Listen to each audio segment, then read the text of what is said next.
Good morning to you guys. It's a pleasure to be here. We're going to pick up where I'm going to just go back just a second and go through the verse up here, just because this is a long verse, and the part that we're coming to doesn't make a lot of sense if you pick it up in a vacuum. So we've been talking about, Peter's been talking about judgment, and he talks about in particular the example of Sodom and Gomorrah, and he says, he judged Sodom and Gomorrah, but then if you look at the top, he says he rescued righteous Lot, oppressed by the sensual conduct of unprincipled men, for by what he saw and heard that righteous man while living among them felt his righteous soul tormented day after day by their lawless deeds.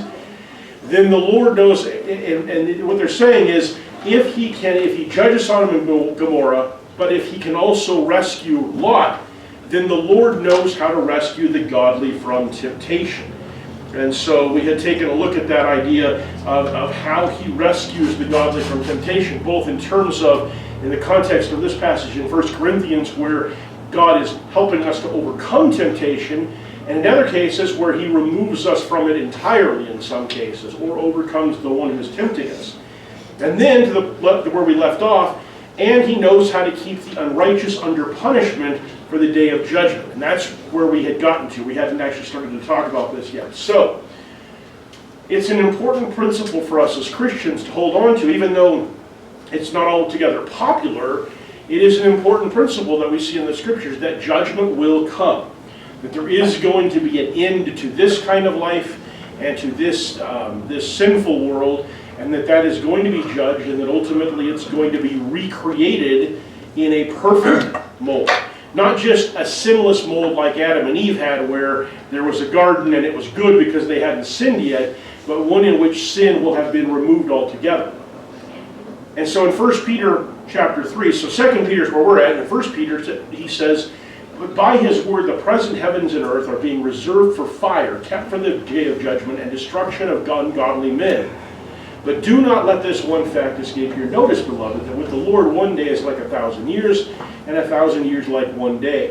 The Lord is not slow about his promise, as some count slowness, but is patient towards you, not wishing for any to perish, but for all to come to repentance." And so Peter is saying it's easy for you to look at the world and how long it's been going and how ungodly people are and say, maybe God isn't really going to come. Maybe this is all there really is. But time isn't really the chief calculation here. It's not the chief thing. Now, we know that God does things in his own time. There's a plan, there's a schedule, but it's not our time, and it's not our schedule, and we don't always have a very clear understanding of the reasons for the timing of things. It's easy to look back, for example, on Jesus' birth and the time in which he came and say, oh, this makes perfect sense. Because it comes at a time when the world is opening up, when travel is possible, when the message can spread, when there's an interaction between the Roman Empire and the Jews that are going to both create the conditions for Jesus' existence as well as his crucifixion, but also then create the conditions for someone like Paul to be able to travel relatively freely and spread the gospel in order to have it spread rapidly. So we can look at all those kinds of things and say, oh, it makes perfect sense. But the Jews at the time were wondering why it was taking so long for the Messiah to show up. And in many ways, the fact that it took so long caused them to go in the wrong direction in terms of what they were thinking. So humans and human times don't necessarily have much of an impact on how God chooses to do things, because he's looking at a very different picture than we are, a much longer picture than we are. Okay, so in Isaiah, so the idea of the end of the world is not a new thing. Isaiah actually says in Isaiah 66, "For just as the new heavens and the new earth which I will make endure before me, declares the Lord, so your offspring and your name will endure. And it shall be from new moon to new moon, and from Sabbath to Sabbath, all mankind will come to bow down before me, says the Lord. Then they will go forth and look at the corpses of the men who transgressed against me, for their worm will not die, and their fire will not be quenched. They will be an abhorrence to all mankind." So, all the way back in Isaiah, there was this idea about the recreation of the world in a new form, and those who are God's people are going to live in it, and those who were destroyed are going to be out of it, or at least they're going to at worst be sort of an example in it. But this idea that the people, the mankind that's left over, the mankind that is there on that new earth, will be God's people. And as for a long time, and sometimes I still use the terminology because I think a lot of us do, it's just a tendency that we have, is to think in terms of we're going to go to heaven when God comes back and judges us. But the scriptures don't really talk about that. Now, there's the discussion in Revelation about a new heaven and a new earth, but in the abstract, I'm hard-pressed to find a scripture that concretely indicates that we're going to go to heaven. What Revelation teaches is that heaven is going to come to earth, and that God and Christ are going to live among us, making their dwelling among men. Not men making their dwelling where God does, but God dwelling among men. Paul talks about a resurrection body. He says, I don't know what it's going to look like, but there's going to be a body of the resurrection. And that would make it hard for us to function in heaven, because why? Spiritual. Because heaven is purely spiritual. Now, we get things mixed up because we think about the heavens being, up there, but that idea gets reinforced when we have Jesus, who is lifted up into the sky, and we have Elijah who's taken up in a whirlwind, and we have the idea of Jesus coming and people meeting him in the air. So there is this idea that the heavens is up there somewhere. But the scriptures make it pretty clear that the heavens and the heavenly realm is just different. It's not so much a location as it is, I guess the term that we would probably use today, scientists even might use today, is a plane of reality that's different from ours.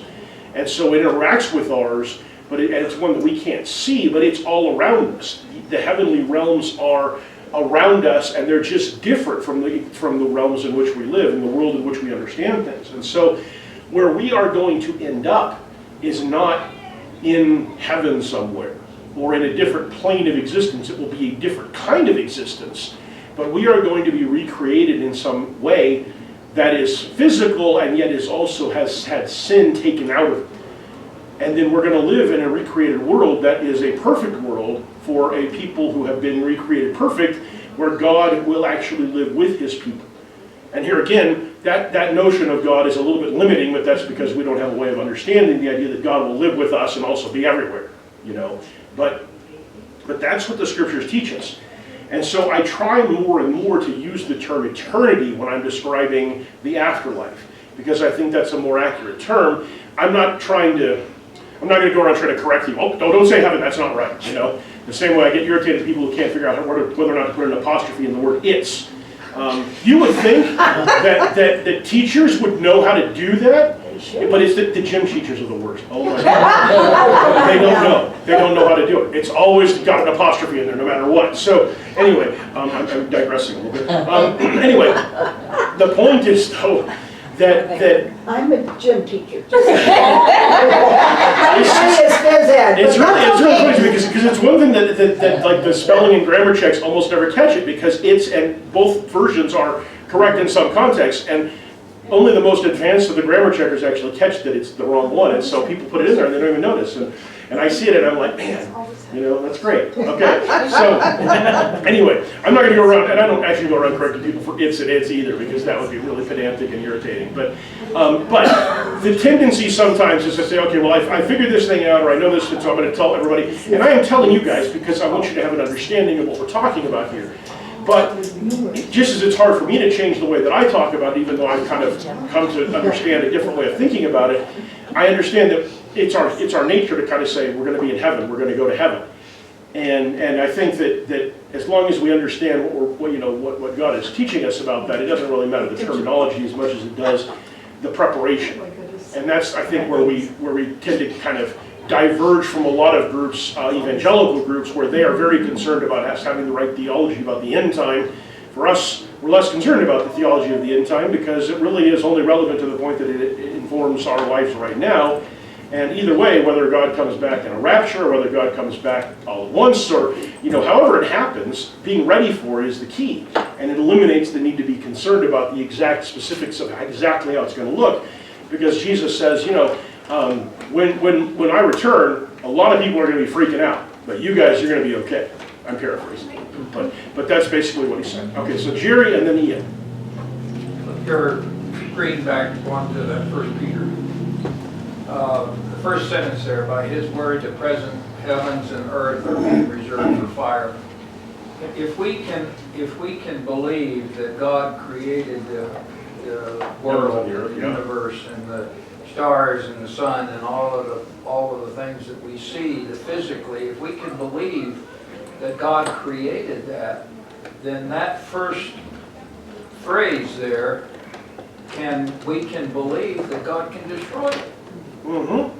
Completely. I mean, it may, that planet that we see from the telescope may be 3,000 light years away, but God put it there, and God can destroy it. And that's what I think. You know, I think we're going to have some kind of a different realm. I don't think it's going to be a physical, like walking around on the earth. I think there will be something different. I think we'll be spirits. Paul tells us that, you know, we're not going to be physical. We're going to be, I don't remember the term that he uses, but we're not going to be physical. We're going to be something else. We're going to be something else, but he doesn't say we're not going to be physical. If you go and read in Corinthians, what he says is the body that is sown in death is mortal. The body that is raised is immortal. Is immortal. But he uses the word body in both cases. I'm not questioning the immorality, immortal. Important difference. Yeah, is the word that I'm looking at. I think we're going to be more in some kind of a spirit type approach rather than a physical body. There'll still be a body. I'm not questioning that, but it may not be what we recognize as a body. No, and I think that the fact that Paul doesn't make any effort to explain that either speaks to that he couldn't understand it, or he knew nobody else would understand it if he tried to explain it. So I'm not suggesting that it's just gonna be Ryan 2.0, where it's just basically me, only I'm not sinful. Because man, that would be terrible. I would not want this body. I've done a lot of bad things to this body. I don't need that. I need a different one after that. But so what Paul says is it's not something you can understand, but and he says we're gonna be transformed. So it's definitely gonna be, or a more, the term that was originally used is translated, which is just on one level it's kind of a fancy older word for transform, but it also speaks to the idea that the ideas of us are going to be reinterpreted in some way. So what that means exactly, we don't know. And what the world will look like, we don't know. I'm not saying that it's going to be this same physical globe with all the continents and everything the way it is. It's just that God talks, or that the scriptures talk about destroying it by fire, and then a new heaven and a new earth coming into existence. Now, in that context, the term heaven it's not entirely clear whether it's using it in the sense of the firmament, the sky and stuff, and space, or whether it's using it in the sense of recreating the spiritual realm as well. Either one is still a creation of God. So either one could be the recreation. I think the important, just one more comment. I think the important thing that you've mentioned is, what's important is that it is going to be there. Right. And that our more concern is what happens now, not what's going to happen then. And it's a really important, whoops, oh, I'm glad that was empty. It's a really important truth as we come at whenever we start talking about the afterlife, to recognize that when you go through and look at the different scriptures about the afterlife, or that first of all, there's not a whole lot of consistency between them, in the sense of there's different ways of explaining it, and if you try to line all those ways up, you either get a really, really convoluted version of judgment in the afterlife, or you say somebody must be wrong. But the point of that is that what you see over and over again is not so much that the people who are writing it are talking about, okay, so here's what you got to know. You got to know that it's going to be a new world, that it's going to be, it's going to look just like this one, that it's going there's no place where anybody says the important thing to know is how it's going to look. The important thing to know is how judgment is going to occur. The important thing to know is to be able to understand exactly how Jesus is going to reappear, and everyone on earth is going to see his appearance at the same time. Which, if you understand, the fact that we live on around earth, and you understand the rules of physics and sight lines, you know that's actually impossible in any way that we could envision it. So we don't see any place in there where Paul or Jesus or Peter or any of them is saying, here's the important. The important thing is to understand the mechanics of the return. Over and over again, they tie it into, here's the important thing, knowing how to live. Here's the important thing, understanding that Jesus will return. Here's the important thing, choosing how to live your life so that you're kind to people and you're taking care of people and stuff like that. These over and over again are the critical message in there. And while it's fun to talk about and speculate what the end of the world is going to look like and how the recreated, how the eternity is going to look and all that stuff, I don't think there's anything wrong with that as long as we don't get too hung up on it. Ultimately, that's not the important thing. It's important to know that that's coming, but only because it informs the way that we choose to live now and the decisions that we make now and our understanding of God now. So Ian, and then I'm going to go to Steve. You kind of hit on what I was going to say, is that it's human nature to overcomplicate things, right? What's heaven going to look like? Is it literally going to be streets of gold? Because that sounds kind of cold and miserable. Is hell going to be a lake of fire? Well, that sounds pretty miserable too. And I think the language back then was like, that is the best thing that they could describe, and that is the worst thing that they could describe. And I think that while it is amusing to maybe hypothesize what heaven's going to be actually like, I think we can sum it all down to, or sum it all up to, you can either be with God for eternity, or you can be separated from God for eternity. Right. And I think that that's the critical message. Yes, I agree. Absolutely. Let Just me go to real quick. Steve. Hold on, just real quick. Sorry. This is in 2 Peter. They're one flesh, so she can. That's right. The apostrophe. It's in 2 Peter, not 1 Peter, just for your notes. Which one? The one that I just. This one right here is 2 Peter 3:7. That's interesting. Unless you want to talk about husbands and wives. Not yet, no. Not right now. I don't want to stumble into that topic in the middle of this. No, definitely. Okay, Steve, go ahead. You got to get it right when you and she's around. Well, I would be unhappy, but I do the same thing to people. So I think when it comes to any topic, we need to take as many scriptures that talk about that topic. Paul actually in 1 Corinthians chapter 15 talks a little bit about the resurrection. My Bible actually titles this section as Mystery of the Resurrection, and it is a mystery, so we're not going to really know for sure. We just get glimpses and ideas of what the afterlife is going to be. And his point here is that flesh and blood cannot inherit the kingdom of God, meaning the afterlife, not the kingdom of God, the church, Right. the afterlife. And he talks about perishable, imperishable, corrupt, incorrupt, mortality, and immortality. He uses all those opposites there. And really, I think the message, if you boiled it all down, was that there isn't going to be a way that our spirit is going to transform into this environment if we are not in the right ark, if we're not in the right boat, if we're not in the right church, if we're not in the right relationship with God. We're not going to inherit all of those things. Whether or not we're still on a planet or not, I don't envision it that way. I think the entire universe will be dissolved, but there will be something new. Yes. And it is so different than what we can describe. There's no way to describe it other than by using terms that don't actually probably translate, like gold and pearls and all these precious things and the tree of life and all being there. It's because we only understand physics. Right. Yeah. And you see that problem even when whether it's Daniel with the angel that he encountered, or whether it is John trying to describe the appearance of Jesus in heaven. In both cases, they end up describing them in terms of metals and fire and things that are bright and shiny, and because it just doesn't. The words aren't there. You know, there's not a way to say.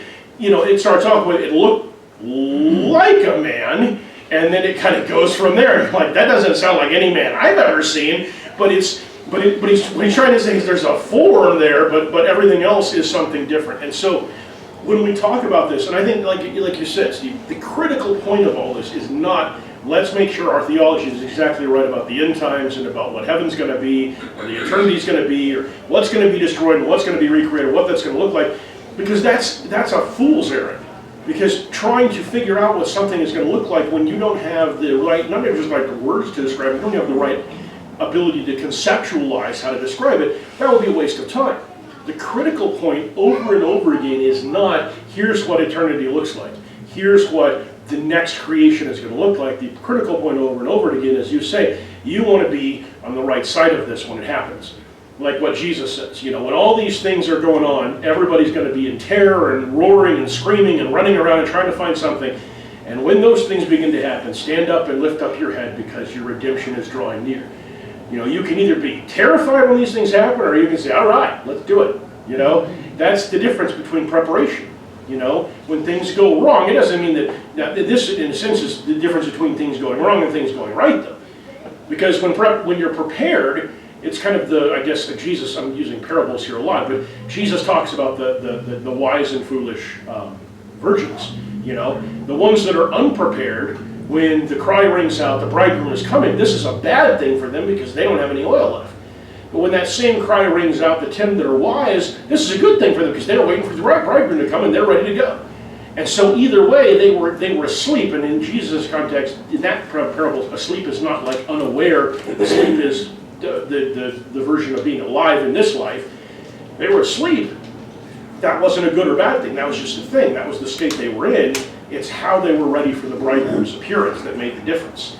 So for one group, it's a good thing. For one group, it's a bad thing. For us, even though some of those things that happen may be bad in a physical sense, you know, as the situation becomes increasingly untenable before Christ's return, if that's what happens, as these chaotic things begin to happen, we may in an immediate sense experience some discomfort. We know that ultimately that is our blessing, because we're going to be translated into something different, into something better, because we're on the right side of history. I was going to say, for my call to worship, I've got a verse in there, and it talks about the peace that we have because we don't have to worry about this, as long as we're in Christ and we stay in it.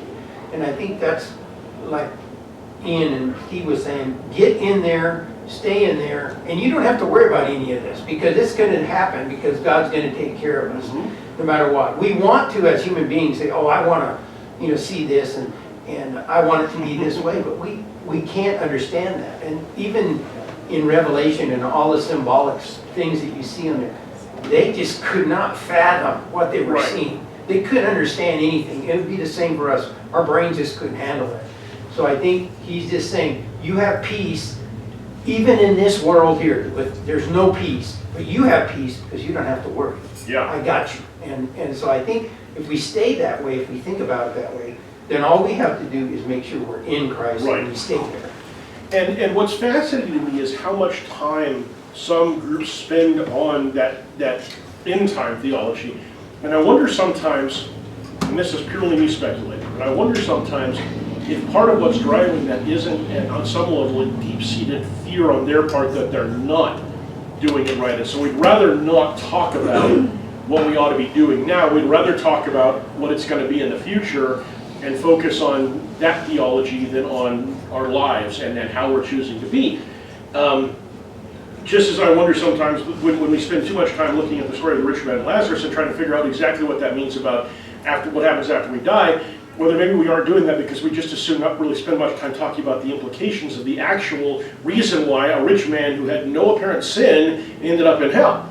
Because that suggests to us something troubling about the way that his relationship with Lazarus existed that might be troubling to us in terms of how we are treating people around us. Way easier to argue about what the afterlife looks like than to start looking at ourselves and saying, wait a minute, what am I doing? So that tendency to try to complicate, in a lot of cases, overcomplication, to go to what you said, in a lot of cases, overcomplication is more a diversionary tactic than it is anything else. A way to avoid thinking about the things that are straightforward that we don't want to have to deal with. And so I think we got to be careful about that, that we're not getting excessively tied up in making things complicated just so we can avoid having to do the stuff or think about the stuff that we need to do. So, however we want to look at it, the thing that Peter wants to reinforce for us is there is an end coming, there is a judgment coming, there is consequence coming, and the duration of time before it happens is really not very relevant. And that's good for us to know because, when Peter wrote this was well less than 100 years after Jesus had returned to heaven. We're now almost, we're over 1900 years later, we're closing in on 2,000 years later. It would be awfully easy to start thinking, and I think a lot of people have started to think, this is a nice thing to believe, but really, does it really mean what it says? Is this real? Is this something we're really need to be worried about? And they've started to live, even the ones who profess Christianity, less and less like it matters, and more like it's just just theology and not reality. And that gets dangerous. Okay, let's move on.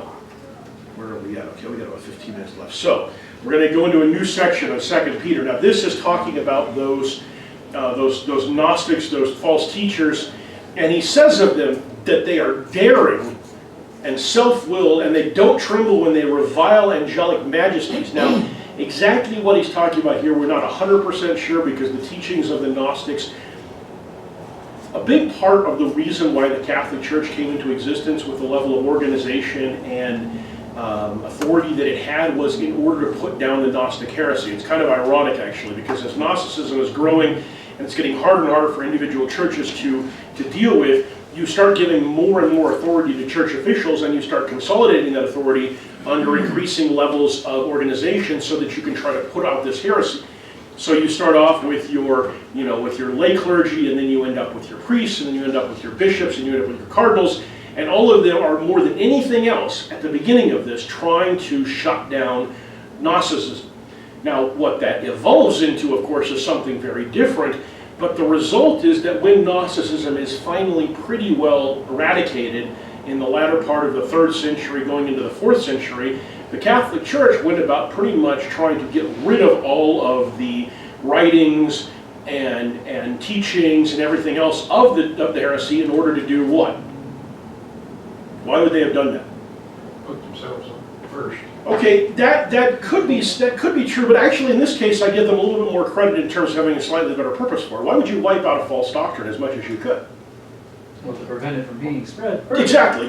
After having gone through all of the effort of getting rid of this thing, they did not want it to come back again.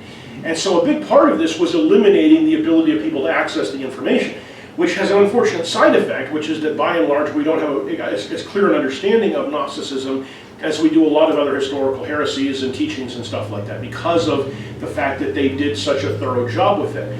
But what we do know suggests that when we talk about reviling angelic majesties, what they're talking about is that they tend to talk about and think about angels in terms of something to be quasi-worshipped, that angels were tied into salvation, that even that Jesus, in some versions of this, that Jesus was an angel rather than God. So it's not so much necessarily that they're making fun of them as it is that they are speaking about things they don't know what they're talking about. They're talking about angels in a context in which, instead of using respect and recognizing the uncertainty of what they do and don't know, they're talking as though they know everything, and as though they're teaching truth, when in fact what they're teaching are made up stories. I guess I read this, that angelic majesties is what, an angel is a messenger. Mm-hmm. And I read it as when they revile this message that is coming from God. That's the way I read it. I didn't read it as the way you're talking about it. Can you expound on that a little bit? Well, if the message that Peter has been bringing and came from Christ and all the other apostles against Gnosticism, that message is from God, and those that are teaching Gnosticism are reviling against that message, and and by so doing, they're reviling against the messengers. That could be. I hadn't really thought about it in those terms. That certainly could be.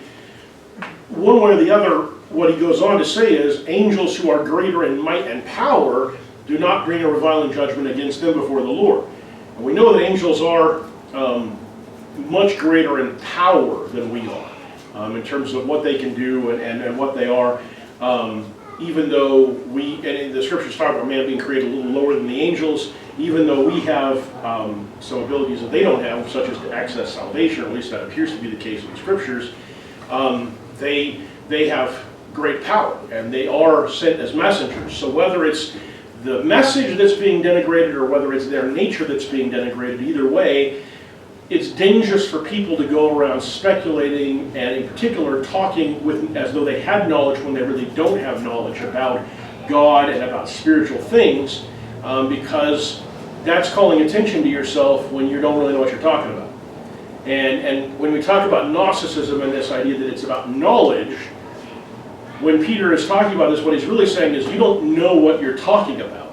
And when you say things and you don't know what you're talking about, what you're doing is bringing judgment on yourself because of the things that you're saying.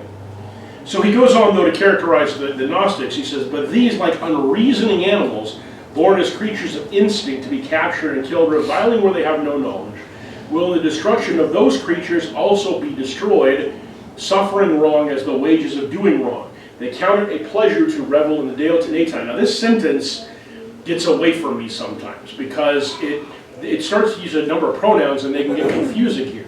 So let's see if we can break this down. But these, presumably he's talking about the Gnostic teachers, the false teachers in that case. These, they're like unreasoning animals. They just do what their instinct tells them to do. They're chasing after their pleasures. They're chasing after their ideas without really thinking. And so they're creatures of instinct born to be captured and killed. So it's kind of like, we think about animals. There aren't very many animals that we think of in terms of whenever we see an animal like that, we got to capture them or kill them. Really, there aren't. I mean, in the house, if it's a mouse or something, then yeah, it's something we definitely want to get rid of. But if they're out in the woods, we're not like, I got to kill that mouse. It's in the woods. It's really bad. So when we think about this, they're talking about something that's very, very low. And actually, the thing that most often jumps into my mind when I think about creatures that are being born to be captured or killed, I actually think of and I've suddenly forgotten the term, javelina. Now I realize that they serve some other purposes. But you think about javelina, man, they are just mean and they're kind of brutish. They're kind of ugly. They destroy everything. Now there's a place for them in the natural order of things. I'm not trying to say there isn't, but I'm just saying of all of of God's creatures that live around us, I like them the least. I'm sorry. I mean, even snakes have a sort of they're scary, but they have kind of the mice you were talking about. What's that? They eat the mice you were That's talking right. about. Well, there's an elegance to a snake, whereas the javelinas have none of that. They're just anyway. That's what pops into my head when I'm thinking about this. But that's what he's basically saying is they're like vermin. They need to get rid of them. We need to get rid of them because they are reviling, they are mocking, they are tearing down things they don't understand, things they don't know. And this is where things get confusing. Because then it says, will in the destruction of, so these, if you take all the stuff in between now, if you read it, it should be reading, I think it should be reading, but these will in the destruction of those creatures also be destroyed. So what is those creatures? What do we think? I have an idea, but I'm going to tell you my idea because I don't want to prejudice the discussion at this point. So if we're saying these false teachers will in the destruction of those creatures, then those creatures would presumably be something else. The way I see it is, I kind of envision livestock when I hear about captured, killed, unreasoning animals like sheep and cattle they're pretty dumb. They really are. They don't know why they're on earth. They just eat, and then we consume them. Yes. And so he's comparing these animals that literally have no cerebral energy at all to the Gnostics, who have elevated themselves above even the angelic majesties, and which don't even have the power to judge.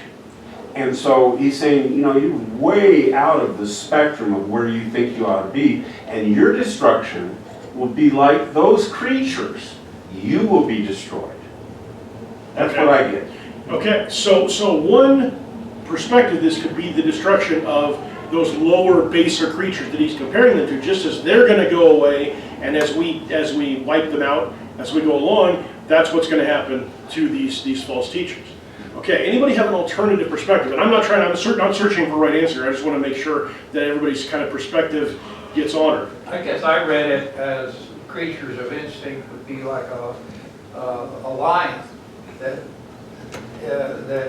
acts on instinct, not like a cow that doesn't have any knowledge, but the lion that acts like a lion. And for captured and killed at that time, there's probably very few that weren't captured or killed. That's what I saw, Okay. is on the other side of the spectrum from cattle.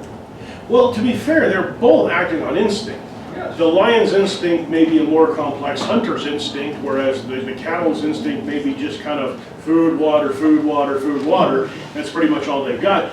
I remember getting ready for the, I was talking about the growth of the West during history. And one of the things you come across is the role that the longhorn has in this, what we would think of as the Texas longhorn, but it's these the cattle that are that longhorn breed. Those animals, they go wherever they want to, and until the invention of barbed wire, nothing slowed them down. So part of the reason the open range system developed, where cattle just wander around, is because trying to build a fence to prevent cattle from going through was futile. Because they would just, it's not like they would ram it, they would just kind of press against it until, and then they're going on, you know. All they're doing is looking for grass and looking for water. They don't care, you know. And so instinct, when we look at most animals, instinct is really all that's running the show. There's only a few animals that operate on much more than instinct, that actually do kind of think and reason some things out. You know, some of the primates do, some of the whales and dolphins are able to think beyond just, this is what I'm doing, you know.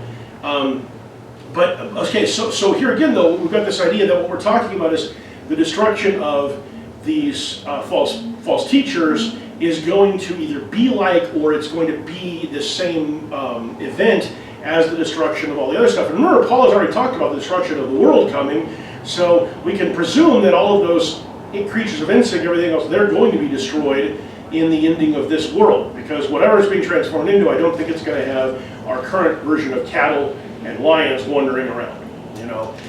So that is certainly, I think, the most likely possible. When I first read this, I misunderstood this to say that the creatures they're talking about is the angelic majesties that they're talking about. And that never made sense to me until I kind of thought it through some more and came to a conclusion that's kind of more what you guys are talking about. He's really talking about these base creatures. So they act like them, and they're going to be destroyed like them. So I got Mark first, and then I'll come to Jerry. And also, didn't they also teach that we can't do anything about our bodies? You know what I mean? Yeah. We're just going to do our own thing, and we can't stop that. You know, so I think that's part of this too. We're just We're just letting our instinct run the show. Yeah. And in our bodies, we can't help ourselves. Right. So we can't stop ourselves from doing all these evil.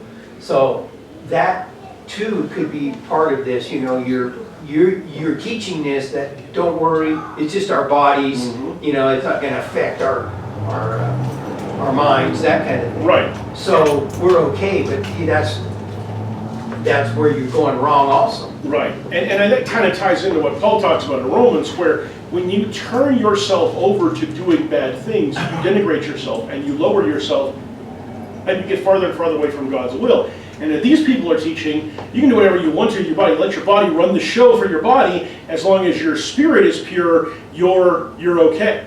And again, there's a lack of understanding there, because when you've got apostles saying that's not how it works, then the presumption of somebody coming in and saying, yes, it is, and I know better than you do, and I know about things that you don't know about, things that, I mean, we've been talking about this, that people like John and Paul struggle to put into words because of the limitations of words and understanding, and yet these people are going like, no, I got it, it's we totally understand, just come and follow me and I'll tell you how it all is, and you'll have a better understanding, you'll know more than Paul and Peter and all these others. You know, there's a huge amount of arrogance that comes along with that. And that kind of arrogance is a destructive kind of arrogance. Steve, I think I saw you raising your hand, or at least you were getting ready for something. I'm thumbing through scripture. Okay. I just saw the bottom there, they counted a pleasure to revel in the daytime. And it reminded me of another place in Romans where people gave hearty approval of those who practice evil deeds. And it's like, they're not embarrassed at all to do this in the daytime. We're going to talk, actually, it's funny because we're going to end on this, and we're going to talk about this in our sermon today, in our lesson today. This idea that shame has gone out the window, you know. And what Peter is saying here is they are so, they've built their own theology, they've built their own rules, their own ideas, and they are so confident in them, and they are so arrogant in them, that they don't feel any shame about doing things that ought to obviously be shameful.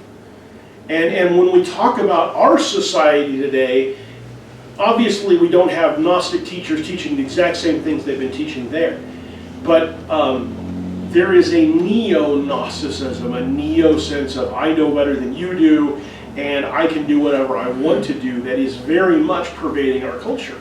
And it leads to not just disobedience, but a lack of shame and a lack of willingness to accept the idea that there's even such a thing as sin. And we see that very much surrounding us in our society. But I don't want to reveal too much because that is actually a big part of the sermon today, and I don't want to blow my whole lesson here. So we're going to break